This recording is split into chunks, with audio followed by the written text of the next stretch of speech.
ఇవాళ ఉన్నటువంటి కొండ సురేఖ దగ్గరికి వద్దాం. ఇక కొండ సురేఖ దగ్గరికి మొదటి నుంచి వారే నడుస్తుంది.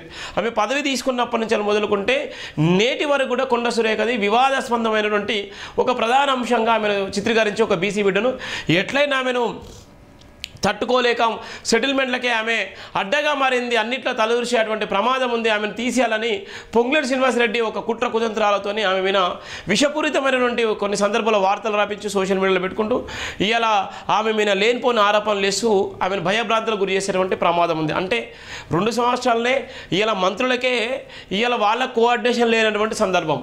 ఇవాళ తెలంగాణలో ఉన్నటువంటి ఏదైతే కాంగ్రెస్ పార్టీ గెలిస్తే జీవితాలు బాగుపడతాయి, పేదల జీవితాలు మారుతాయని చెప్పుకున్నటువంటి కాంగ్రెస్ పార్టీలో ఉన్నటువంటి మంత్రులుగా ప్రమాణ స్వీకారం చేసి మంత్రులుగా ఒక గొప్ప స్థాయిలో ఉన్నటువంటి వాళ్ళే ప్రజలకు అందుబాటులో ఉండి సేవ చేసేటువంటి సందర్భంలో వాళ్ళ రాజకీయాలే వాళ్ళ కొట్లాటనే ఇవాళ ఈ జనానికి ఎక్కడ న్యాయం చేస్తారని నవ్వుకునేటువంటి పరిస్థితి ఏర్పడ్డది.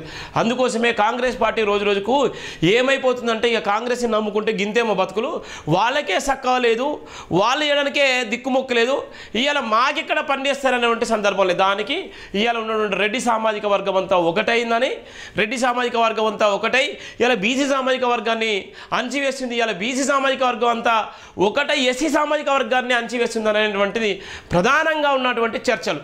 మరి దీనికి కారణము ఎవరంటే ఇవాళ తెలంగాణ రాష్ట్రాన్ని ఎవరైతే తెలంగాణ రాష్ట్రం కోసం ఎవరైతే తెలంగాణ రాష్ట్రం వస్తే బాగుపడుతుందని చెప్పిలో ఇలా వాళ్ళ అమరులు అయితే ఎక్కడ కూడా లేరు, వాళ్ళ ప్రస్థానం కూడా లేదు.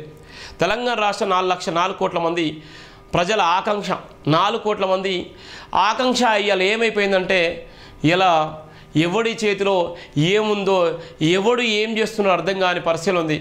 ఇలా రాష్ట్ర ముఖ్యమంత్రి మీద మంత్రి కొండ సురేఖ కూతురు సుస్మితా పటేల్ ఆమె ఇష్టానుసారంగా మాట్లాడినటువంటి పరిస్థితి ఉంది. ఇలా సెటిల్మెంట్లకు అడ్డాగా రేవంత్ రెడ్డి ఉన్నాడు, అన్నదమ్ములు మొత్తం సెటిల్మెంట్ చేస్తున్నారు, ఎవరిని కూడా తలదూర్చేటువంటి ప్రమాదం లేదు, అన్నిట్లో రేవంత్ రెడ్డి ఇన్వాల్వ్ అవుతున్నారు, రేవంత్ రెడ్డి తమ్ములు ఇన్వాల్వ్ అవుతున్నారు, ఇలా వాళ్ళకు గన్మెన్లు ఇచ్చి అనేక రకాలుగా ఇచ్చి సెటిల్మెంట్లకు అడ్డాగా మారుతున్నారు అనేటువంటి ప్రధానంగా కూడా ఆమె ఆరోపణలు వేసింది. ఇలా చిన్న సోషల్ మీడియాలో పెడితే అరెస్ట్ చేసేటువంటి సందర్భాలు ఉంటాయి. ఇలా సోషల్ మీడియా తప్పుడు ప్రచారం చేస్తే అరెస్టులు చేస్తామని చెప్పినటువంటి రాష్ట్ర డీజీపీ గారు మరి ఆ సందర్భంలో ఇలా ఉన్నటువంటి ఇష్టానుసారంగా ఒక రాష్ట్ర ముఖ్యమంత్రిని కుటుంబం మీద మాట్లాడుతున్నారు. ఇవాళ ఇవన్నీ ఎక్కడికి పోతున్నాయంటే తెలంగాణ ప్రజలు ఇలా నవ్వుకునేటువంటి పరిస్థితి ఏర్పడ్డది. ఇలా తెలంగాణ ప్రజలు ఇలా ఈ కాంగ్రెస్ పార్టీని చూసి ఇలా సిగ్గుతో తలదించుకునేటువంటి పరిస్థితి ఉంది. ఒక పక్కన అప్పులను చూపెడుతున్నారు, మరో పక్కన అభివృద్ధి మాత్రం ఎక్కలేదు, అప్పులు మాత్రం చూపెడుతున్నారు, అభివృద్ధి మాత్రం ఎక్కలేదు. ఇలా వీళ్ళు ఈ రాజకీయాలు వేసేటువంటి రాజకీయ నాయకులు ఇలా తెలంగాణ ప్రజల ఆకాంక్షతో ఏర్పడేటువంటి మంత్రిగా ప్రమాణ స్వీకారం చేసినటువంటి వీళ్ళు మాత్రం ఇలా ల్యాండ్ క్రూజర్ల కార్లో ల్యాండ్ క్రూజర్లు ఇలా కోట్ల రూపాయలకు పడగలెత్తి ఎవరి కమిషన్లు ఎంత అని ఇలా వాటలు పంచుకునేటువంటి పరిస్థితిలో ఉన్నటువంటి తెలంగాణ మంత్రులు. ఇక ఈ మంత్రుల పరువు మరి ఎట్లా పోతుందో ఇక ప్రధానంగా జయబింద్ర పత్రికలు రాసినటువంటి ప్రధాన వార్త, ప్రభుత్వం పరువు తీస్తున్న స్వార్థపూరిత నాయకులు కుల రాజకీయాలను పెంచి పోషిస్తున్నారు, కుట్రలు పన్నడంలో ఆరితేరుతున్నారు, అర్ధరాత్రి మహిళా మంత్రి ఇంటిని ముట్టడించడం విడ్డూరంగా ఉంది. నిజంగానే ఒక అర్ధరాత్రి ఒక మహిళా మంత్రి, సరే ఒక మహిళా మంత్రి ఒక బీసీ బిడ్డ తప్పు చేయొచ్చు అనుకుందాం, అర్ధరాత్రి పోలీసుల మఫ్టీలో పోయి ఇంట్లోకి చొరబడేటువంటి ప్రయత్నం చేస్తే ప్రజాస్వామ్యము ఉందనుకోవాలా లేదనుకోవాలా. ఒక మంత్రి ఆమె ఇంకా రాజీనామా చేయలేదు, ఆమె మంత్రి క్యాబినెట్లో ఉన్నది, క్యాబినెట్ పదవిని కూడా తీసేయలేదు, కనీసం ఆమెకు ఒక మంత్రికి ఆమె ఆ సొంత గవర్నమెంట్లో సొంత ప్రభుత్వంలో ఆమెకు సెక్యూరిటీ లేకపోతే సొంత గవర్నమెంట్లో నమ్మలేని పరిస్థితులు ఉంటే ఇక రాష్ట్ర ప్రజలకు ఆ మంత్రిగా ఏం చేయవలస్తుంది? ఈ ప్రభుత్వాన్ని ఎట్లా నమ్మాలి? అర్ధరాత్రి మహిళా మంత్రి ఇంటిని ముట్టడించడం విడ్డూరంగా ఉంది. హోంశాఖను నడిపిస్తున్న అంతర్గత శక్తి ఎవరు? నీచ రాజకీయాలను పెంచి పోషిస్తే కాంగ్రెస్ భవిష్యత్తు ఏమిటి? సొంత నాయకులను రెచ్చగొట్టడం కూడా రాజకీయంలో భాగమేనా? ప్రజలకు సేవ చేయాల్సిన ప్రజాప్రతినిధులు పగలను పెంచుతున్నారు, మీదికి నీతిగా మాట్లాడు, లోపల కుట్రను పెంచి పోషడం ఇదేందో వింతగా ఉంది. ముఖ్యమంత్రి వద్ద ఉన్న 3 పదవులను నడిపిస్తుంది ఎవరు? డాక్టర్ బరిగల శివ ప్రధానంగా రాసిన వార్త. ముఖ్యమంత్రి దగ్గర ప్రధానంగా ఉన్నటువంటి హోంశాఖ, విద్యాశాఖ, ఈ అన్ని శాఖలు కలిపి ముఖ్యమంత్రి, మరి ఆ శాఖలు నడిపించేది ఎవరు? ఇలా ఒక మంత్రి దగ్గరికి ఇలా ఈ రాష్ట్రంలో ఒక లాండ్ ఆర్డర్ ఇష్యూ జరగాలన్నా ఎక్కడికైనా పోవాలన్నా కూడా హోంశాఖ అనేది దానికి ఒక శాఖ ఉంది. పోలీసులకు హోంశాఖ మంత్రి అనేటువంటి ఒక ప్రధానమైన వ్యక్తి. ఆ ప్రధానమైనటువంటి వ్యక్తి ఎవరంటే మళ్ళీ అది సీఎం దగ్గరనే ఉంది. ఆ శాఖ నడిపించేది ఎవరంటే మళ్ళీ ముఖ్యమంత్రి. ఆయన సలహాలు ఇచ్చేది ఎవరంటే మళ్ళీ ఇక పోలీస్ అధికారులు ఉన్నతాధికారులు ఎవరు ఇస్తున్నారో అర్థం కాని పరిస్థితి. అందుకోసమే ఇవాళ ఏ విధంగా ఉందో చూడండి, ఎట్లా భయంకరంగా ఉందో మనం చూస్తున్నాం. కాంగ్రెస్ పార్టీలో కుళ్ళు రాజకీయాలు, కుట్ర రాజకీయాలకు పాల్పడుతున్న ప్రజాప్రతినిధులను భరతం పట్టాల్సిన బాధ్యత ప్రజలదేనని డాక్టర్ బరిగెల శివ గుర్తు చేశారు. తెలంగాణ రాష్ట్రంలో ప్రజాపాలన పేరు మీద ప్రజలను విసిగించడం, వేధించడం, ప్రజలను ఆభాస పాలు చేస్తుండడం ఒక్కడైతే కక్ష రాజకీయాలను పెంచిపోతున్న మంత్రులు, శాసనసభ్యులు, శాసన మండలి సభ్యులు, నాయకులు వర్గంగా ఏర్పడి గిట్టురాని నాయకులను, గిట్టురాని మహిళా మంత్రిని టార్గెట్ చేసుకుంటూ చివరికి మధ్యరాత్రి ఓఎస్డీని అరెస్టుల పేర్ల మీద నానా తండాగం చేయడం ప్రజలందరూ గమనిస్తున్నారు. గతంలో మంత్రి పొంగులేటి శ్రీనివాసరెడ్డి నివాసం హైదరాబాద్లో ఈడీ అధికారులు విచారణ చేపట్టగా బోర్డంత సొమ్ము పట్టుబడిందని తెలిసినప్పుడు ప్రభుత్వం తరపున రాష్ట్ర క్రమశిక్షణ కమిటీ ఏం చేయలేని పరిస్థితి. ఈడీ పొంగులేటి శ్రీనివాసరెడ్డి మీద ఈడీ రైడ్ చేసింది. కొన్ని కోట్ల రూపాయలు బట్టబయలైనాయి.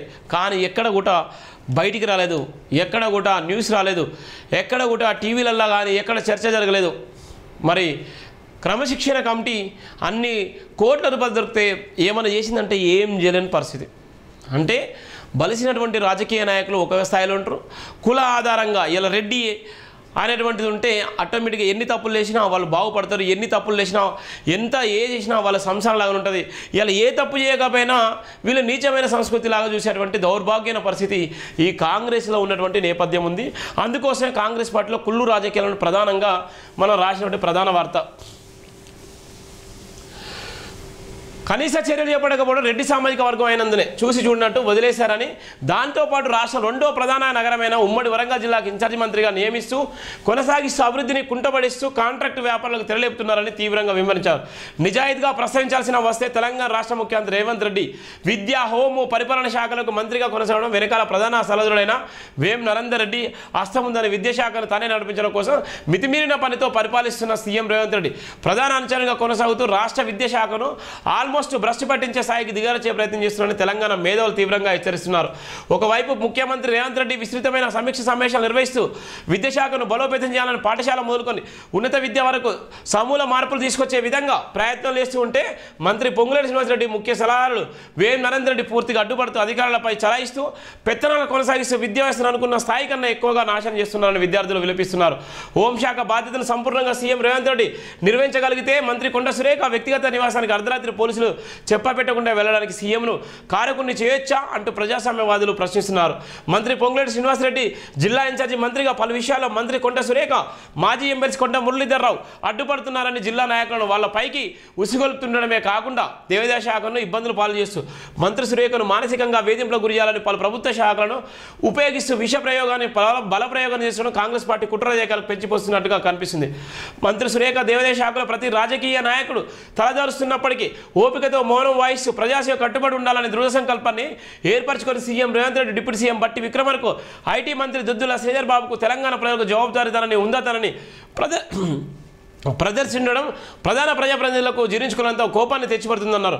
ఒక రకంగా చెప్పాలంటే కాంగ్రెస్ పార్టీ అధికారంలోకి వచ్చిన సమయంలో బీఆర్ఎస్ పార్టీ శ్రేణులు, ప్రధాన నాయకులు కాంగ్రెస్ పార్టీ సీఎం రేవంత్ రెడ్డిని విపరీతమైన ఇరుకటంలో పడేసి విధంగా ఎదురుదాలు చేస్తూ ప్రజల తరపున పోరాడుతున్నామని తెలిసిన ప్రతి సందర్భంలో ఒక్క మంత్రి కూడా స్పందించకుండా మౌనాన్ని ప్రకటించిన సందర్భంలో కేవలం కొండ Surekha, BRS working president KTR స్థాయి లాంటి నాయకుడిని ఒంటరిగా ఎదుర్కోవడంతో పాటు అధికారంతో సంబంధం లేకుండా, మంత్రి పదవితో సంబంధం లేకుండా కోర్టులతో కేసులు అనుభవిస్తుండడం తెలంగాణ రాష్ట్ర గమనించాలన్నారు.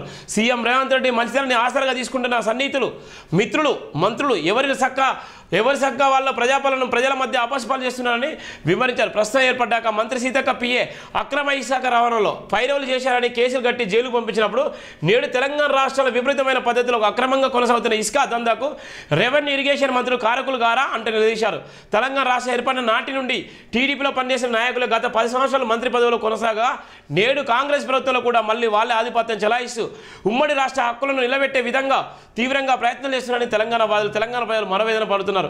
తెలంగాణ రాష్ట్ర ఏర్పాటు కోసం ఏ ఒక్కరు కృషి చేసింది లేదు, కానీ తెలంగాణ రాష్ట్రాన్ని పాలించడంలో మాత్రం అందరూ కలిసి కపట ప్రేమను ప్రయోజనాన్ని తెలిపారు. ప్రస్తుత రాజకీయాల్లో కుల రాజకీయాలు పెంచిపోసి ఆధిపత్యం కోసం ఆరాటపడుతున్నారు తప్ప ప్రజల పక్షం నిలబడి నిజాయితీగా సేవ చేద్దామనే మనస్తత్వం కలిగిన నాయకులు కాంగ్రెస్ పార్టీ లేరనేది ఒక స్పష్టంగా అర్థమవుతున్నటువంటి నేపథ్యం.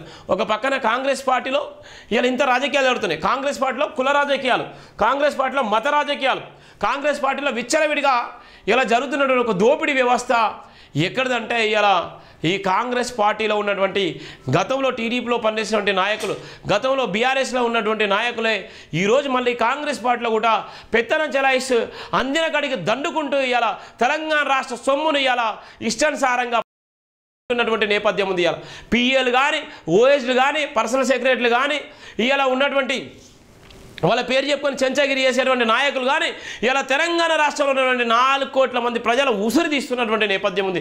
అందుకోసమే ఇలా మంత్రులకు ఇలా కోఆర్డినేషన్ లేదు. ఇలా మంత్రులు చెప్పిన ఒకటి ఐఏఎస్ ఐపీఎస్లు కూడా వినలేనటువంటి సందర్భాలున్నాయి. ఇలా భయభ్రాంతులకు గురి చేసిన నేపథ్యం ఉంది.